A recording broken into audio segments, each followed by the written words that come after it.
Assalamualaikum dan salam sejahtera semua. Berjumpa kita kembali dalam kelas pendidikan kesihatan tahun 5 bersama Cikgu Imer. Apa khabar awak semua? Cikgu harap awak semua dalam keadaan sihat dan sentiasa menjaga kesihatan diri dan keselamatan diri awak. Sebelum kita mulakan sesi pengajaran kita pada hari ini, mana yang baru join YouTube channel Cikgu, Cikgu harap agar awak dapat bantu Cikgu dengan menekan button subscribe, button loceng dan like di bawah supaya cikgu terus bersemangat untuk menghasilkan video-video pengajaran dan seterusnya. Cikgu ucapkan terima kasih pada yang sudah subscribe YouTube cikgu. Okey, baiklah, kita mulakan dengan sesi pengajaran pada hari ini. Okey murid-murid, pada hari ini kita masih dalam unit 11 iaitu penjagaan dan keselamatan diri. Tajuk yang kita akan bincangkan hari ini ialah asas kejadian manusia. Best kan tajuk hari ini? Okey, standard pelajaran hari ini ialah memahami kaitan sistem reproduktif lelaki dan perempuan dengan asas kejadian manusia. Okey kelas, awak semua sudah bersedia untuk tahu kejadian kita semua? Okey, jom kita mulakan. Tapi sebelum itu, awak boleh rujuk buku teks muka surat 75.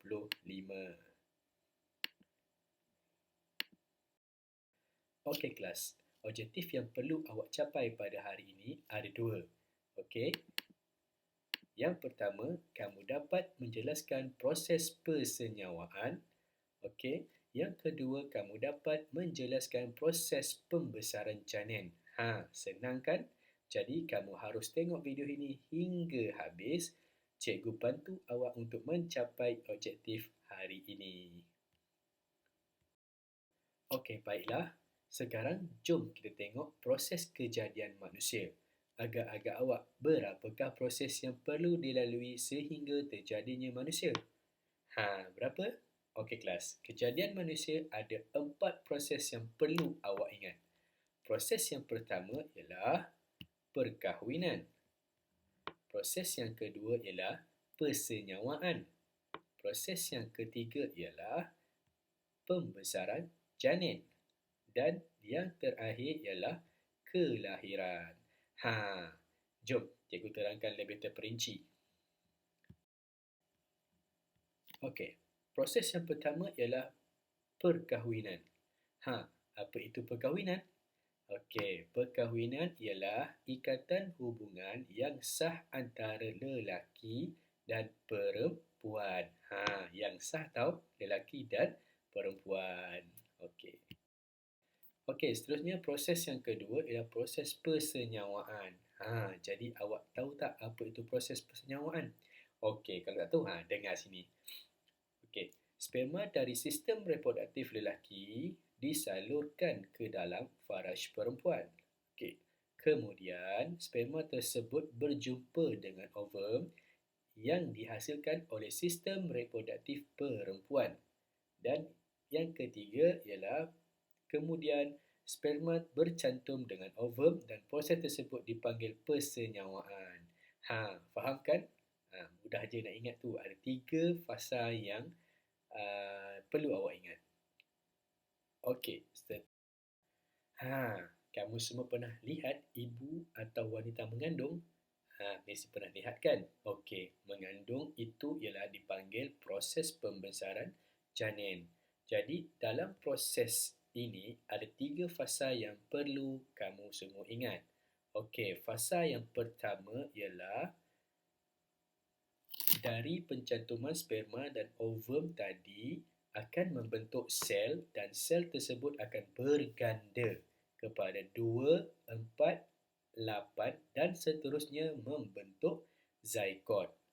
Okey, fasa yang kedua pula, zygote itu tadi akan membesar dan menjadi embrio. Okey, fasa yang terakhir ialah embrio pula akan membesar menjadi fetus dan seterusnya membentuk baby yang comel. Jadi, dalam proses ini, masa yang diambil untuk menjadi baby yang comel itu ialah 9 bulan. Lama kan ibu kamu mengandungkan awak? 9 bulan masa yang diambil.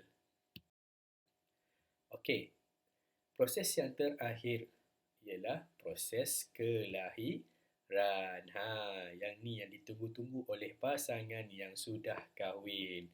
Okey, iaitu proses kelahiran. Ibu awak yang mengandungkan tadi, inilah proses yang terakhir yang mereka tunggu. Okey, setelah cukup 9 bulan, maka lahirlah kamu atau baby yang comel ke dunia ini. Jadi sekarang awak dah tahu macam mana asas kejadian manusia, iaitu kejadian kita semua. Dan awak juga sudah tahu proses yang dilalui oleh seorang ibu untuk melahirkan awak atau anaknya ke dunia ini. Besarkan pengorbanan ibu. Pesan cikgu, hargailah ibu awak sebaiknya. Okey kelas, itu saja perkongsian cikgu pada hari ini tentang proses persenyawaan dan proses pembesaran janin. Okey, jadi tugasan pada minggu ini, cikgu nak awak tulis semula proses persenyawaan dan proses pembesaran janin dalam buku nota PJPK. Mudah je, tak susah pun, kan? Okey. Okey, itu saja dari cikgu untuk kali ini. Cikgu harap awak dapat sesuatu dari perkongsian cikgu kali ini. Jadi, jumpa lagi pada video yang akan datang. Sekian, terima kasih. Bye. Assalamualaikum.